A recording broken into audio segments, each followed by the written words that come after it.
Assalamualaikum warahmatullahi wabarakatuh. Halo teman-teman semuanya.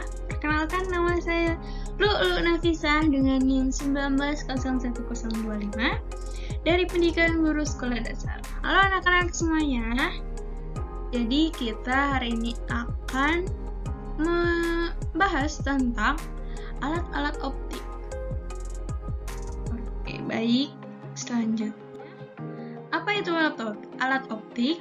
Alat optik merupakan alat yang bekerja berdasarkan pembiasan dan pemantulan cahaya. Nah, di sini ada macam-macam alat optik, teman-teman. Yang pertama ada mata, kaca pembesar, kamera, dan mikroskop. Baik. Selanjutnya, apa itu mata? Mata merupakan salah satu indera manusia yang berfungsi sebagai alat penglihatan. Lalu di sini ada bagian mata, teman-teman. Di sini ada lensa, iris, pupil, kornea, dan otot akomodasi. Di sini ada lensa ya, teman-teman. Nah, baik. Di sini ada fungsi bagian mata.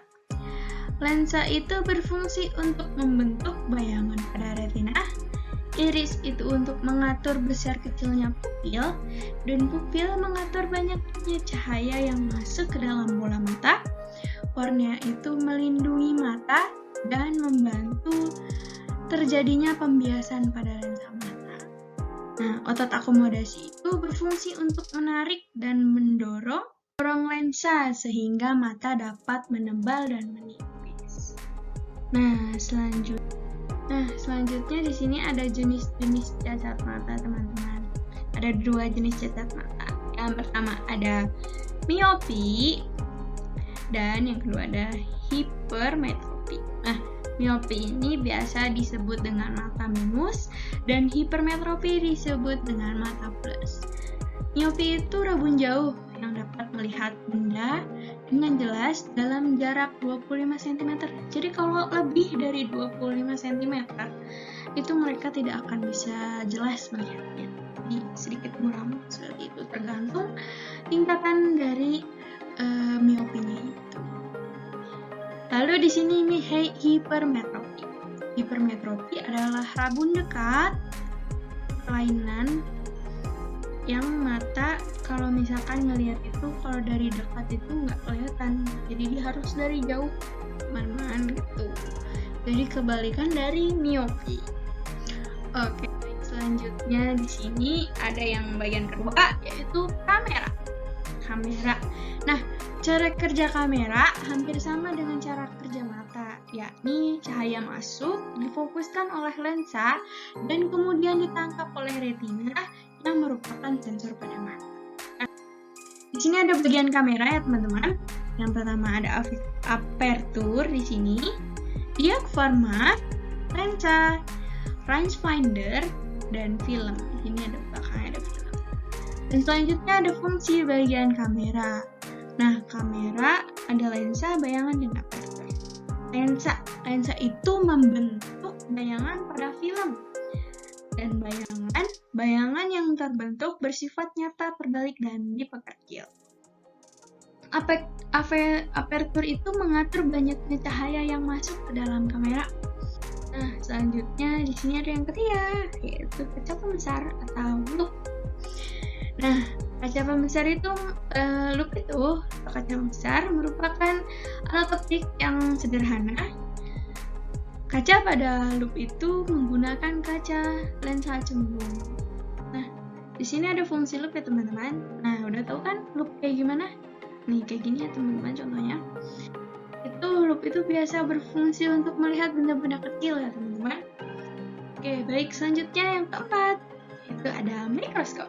Mikroskop, alat optik yang digunakan untuk melihat objek-objek yang sangat kecil yang tidak dapat dilihat dengan mata. Jadi nggak bisa dilihat dengan mata, harus dengan mikroskop. Mikro itu kan bagian dari yang terkecil ya, teman-teman. Nah, jadi kalau kita mau melihat seperti jaringan-jaringan pada tumbuhan seperti daun atau dan lainnya, itu kita bisa melihat dari mikroskop. Lihat kuman-kuman itu bisa melihat dari mikroskop. Di sini ada bagian mikroskop ya teman-teman. Yang pertama ada lensa okuler, diopter, penyesuaian interpupilari, tombol zoom, tombol fokus, penjepit dasar, lensa objektif, lightening, meja kerja. Baik, selanjutnya di sini ada fungsi bagian mikroskop teman-teman. Meja preparat itu sama ya teman-teman dengan meja kerja.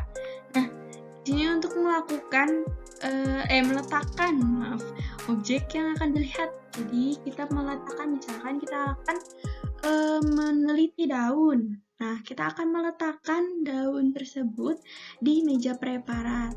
Tetapi itu juga sudah diolah terlebih dahulu ya teman-teman. Nah, yang kedua ada cermin tekung.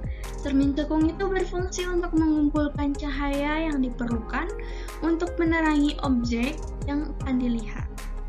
Nah, tombol itu untuk mengatur jarak benda agar fokus. Jadi kan ada 2 tombol ya teman-teman. Lalu selanjutnya ada lensa okuler. Lensa positif dengan jarak fokus lebih besar dari lensa objektif, sehingga berfungsi sebagai loop. Nah, lensa objektif adalah lensa positif dengan jarak fokus yang kecil. Lensa objektif diarahkan ke objek yang akan dituju. Nah, mungkin itu saja ya teman-teman. Jadi alat optik itu ada 4 ya teman-teman. Yang pertama ada mata, kedua ada kamera, yang ketiga ada loop kecil besar, dan yang keempat ada mikroskop. Nah, mungkin itu aja ya teman-teman penjelasan dari saya. Kurang lebihnya mohon maaf. Wassalamualaikum warahmatullahi wabarakatuh. Sampai jumpa.